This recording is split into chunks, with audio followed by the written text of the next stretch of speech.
आइए करते हैं खबरों की ओर। इस बुलेटिन के प्रायोजक हैं आदर मसाले।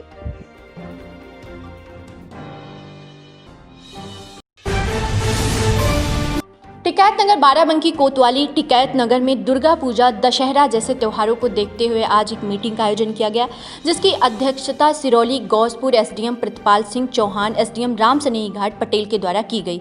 अधिकारियों ने त्योहार को मद्देनजर प्रशासन की गाइडलाइन के शर्तों के द्वारा रामलीला दुर्गा पूजा के प्रोग्राम के नियम के तरीके बताए और सोशल डिस्टेंसिंग का पूरा पालन करिए, सैनिटाइजर इस्तेमाल करिए, उचित दूरी बनाकर रहिए, कार्यक्रम में कम से कम लोगों की उपस्थिति में कराएं।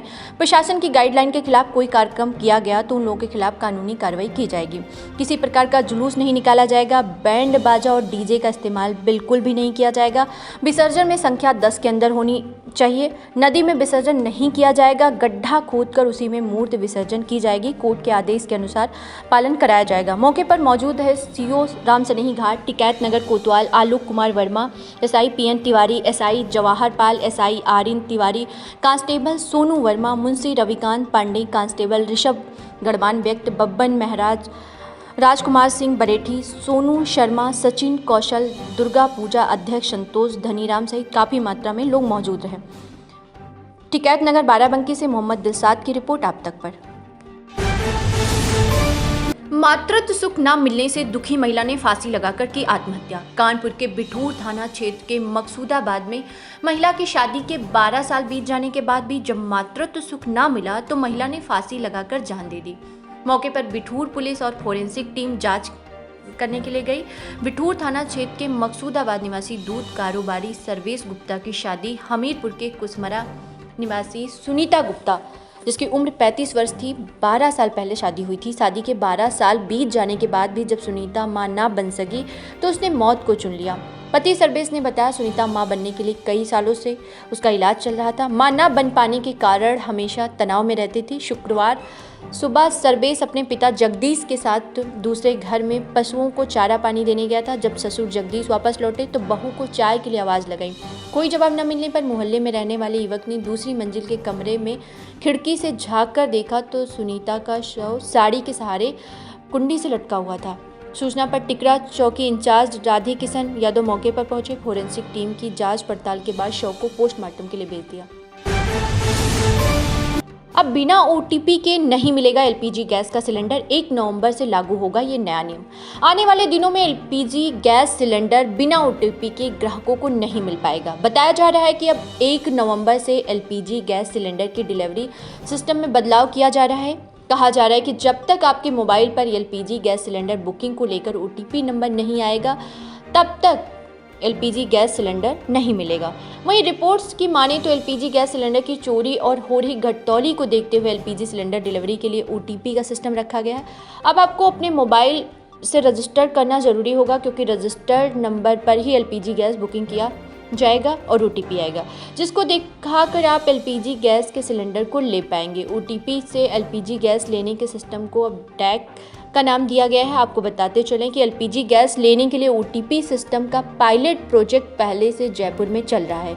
इसके अलावा 100 स्मार्ट सिटी में ओटीपी से एलपीजी गैस लेने के लिए सिस्टम को लागू किया जाएगा।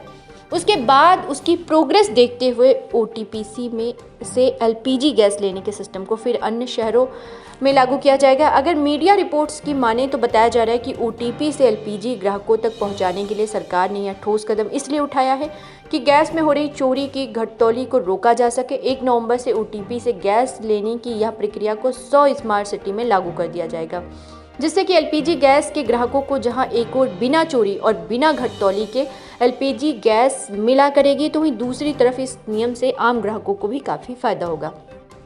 इसके अलावा ओटीपी से एलपीजी गैस ग्राहकों को लेने के लिए अब केवल बुकिंग का सहारा नहीं लेना पड़ेगा, क्योंकि अब बुकिंग के बाद जब आपके घर पर एलपीजी गैस का सिलेंडर लेकर डिलीवरी आएगा तो आपको अपने रजिस्टर्ड मोबाइल पर ओटीपी को डिलीवरी मैन को दिखाना पड़ेगा, जिसके बाद ही आपको एलपीजी गैस मिल पाएगी।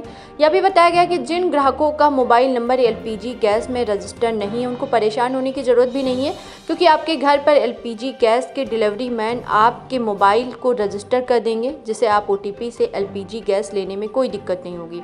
ओटीपी से एलपीजी गैस लेने वाले कस्टमर की मुसीबत बढ़ सकती है, क्योंकि जिनका मोबाइल नंबर गलत है उनकी एलपीजी गैस की डिलीवरी रोकी जा सकती है। इसलिए आपको अपना मोबाइल नंबर रजिस्टर कराना पड़ेगा, क्योंकि आपको आपके मोबाइल पर एक ओटीपी आएगा जिसको दिखाकर ही आप एलपीजी गैस ले सकते हैं। तेल कंपनियों इस नियम को 100 स्मार्ट सिटी पर लागू कर सकती हैं। अभी युवकों ने सरेराह नाबालिग को घसीटकर किया सामूहिक दुष्कर्म। कानपुर के सचेंडी थाना क्षेत्र के गांव में शुक्रवार सुबह खेत गई कक्षा 7 की छात्रा से पास के गांव में रहने वाले 2 युवकों ने सामूहिक दुष्कर्म किया। घर पहुंची पीड़िता ने परिजनों को जानकारी दी तो परिजन थाने पहुंचे। पुलिस ने आरोपियों को गिरफ्तार कर किशोरी को मेडिकल के लिए भेज दिया है। किसान की 16 वर्षीय बेटी ने पुलिस को बताया कि वह सुबह खेतों की ओर जा रही थी, तभी रास्ते में सुरार गांव के गोविंद और अजय बैठे नजर आए।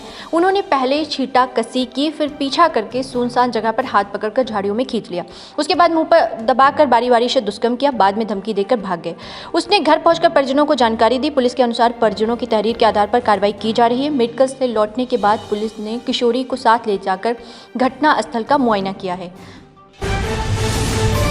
उन्नाव जनपद के मोरावा थाना क्षेत्र अंतर्गत संदाना गांव में घूर के विवाद को लेकर एक पक्ष दूसरे पक्ष के घर में घुसकर मारपीट की, जिसमें ललिता देवी पुत्री नंद कुमार त्रिपाठी संदाना ने बताया कि मेरे घर पर दबंगई के दम पर गांव के ही गणेश प्रसाद त्रिपाठी एवं उनके पुत्र ने अज्ञात लोगों के साथ मिलकर मुझे गंदी गंदी गालियां देने लगे और मारपीट पर आमादा हो गए। तभी गणेश प्रसाद त्रिपाठी, आकाश त्रिपाठी, सुधाकर त्रिपाठी, प्रभाशंकर त्रिपाठी, सुधाकर प्रसाद त्रिपाठी मेरे घर के अंदर घुस आए।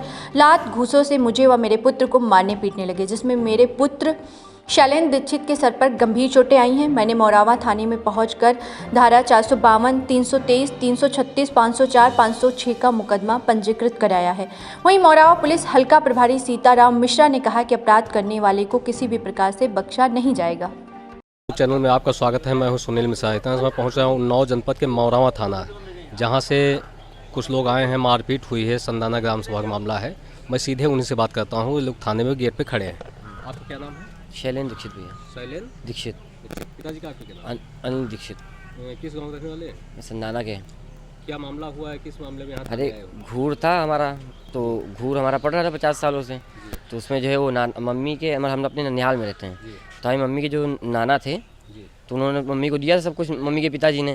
तो उसके बाद मम्मी के पिताजी ने जब उनको दिया तो उनके भाइयों को ये बात खल गई बहुत, और उसी चक्कर में वो लोग डेली आए दिन मतलब जो है बवाल लगाते रहते, ये ज़मीन हमारी, ये ज़मीन हमारी, उल्टा सीधा हर ज़मीन पे। कौन बवाल लगाता है? सुधाकर प्रसाद त्रिपाठी, प्रभाकर प्रसाद त्रिपाठी और उनके पिताजी गणेश प्रसाद त्रिपाठी। वो 80 साल के वृद्ध आदमी हमसे ताड़ ठोक के हमसे कहते लड़ो आके। तो मारपीट कैसे हुई है? अरे कल हुआ ये कि कल जब हमने अपना पेड़ बेच लिया, उसमें पेड़ था हमारा चिल्वर का, हमने बेच लिया। तो उसके बाद ये लोग आए और सीधा हमको फ़ोन किया। पहले इनके पिताजी आए, पहले हमारी मम्मी को धमकी देके कि जान से मार देंगे। उसके बाद फिर जब मम्मी को कहा तो फिर हम भी भड़क गए। तो हमने उनको कहा कि ठीक है, जिसके अंदर हिम्मत हो मार ले आके। उसके बाद फिर ये हुआ कि उनके बेटे का कॉल आया हमें और कहते हैं गाली गलौज करके तुम्हारी मतलब हमारी मम्मी को उल्टी सीधी गाली देके कि हम देखो क्या करते हैं, 20 जूते मारते हैं ये वो। तो उसके बाद फिर जो है वो लोग आ गए 7-8 लोग को लेके, और लगभग 4 लोग वो थे और बाकी गाँव में सब लोग तो बचाने के लिए थे, लेकिन 4 लोग तो वो लोग थे, उन लोगों ने पकड़ के फिर उन लोगों ने मारा। हाँ। तो कहाँ मारपीट हुई है? संदाना में, घर के अंदर हमारे। तुम्हारे घर के अंदर? हमको अंदेशा ही नहीं था कि वो आने वाले। तो तुमने FIR की है? हाँ की है। मुकदमा लिख गया है? लिखा है। ठीक है, बात करने के लिए धन्यवाद। आपका क्या नाम है? मेरा नाम ललिता देवी। क्या मामला हुआ है? मामला ये था सर, हमारा घूर पड़ रहा था अब आपस में, हमारे चाचा का। तो वो लोग हमसे सबको राती आना चाहते हैं, तो हमसे आके सुबह भड़क गए हमारे ऊपर। क्या चाचा क्या नाम है? गणेश प्रसाद त्रिपाठी। तो वो सुबह आके भड़क गए हमारे पर, कहने लगे पेड़ क्यों बेच दिया? तो हमने कहा हमारा है तो बेच दिया। तो हमें कहने लगे कि तुम्हें जान से मार देंगे, मार डालेंगे तुमको और गांव से भगा देंगे, 1 मिनट नहीं लगेगा। तो आपका मुकदमा लिखा गया है? हाँ लिखा गया है। मुकदमे से आप संतुष्ट हैं? अभी तो हाँ संतुष्ट है।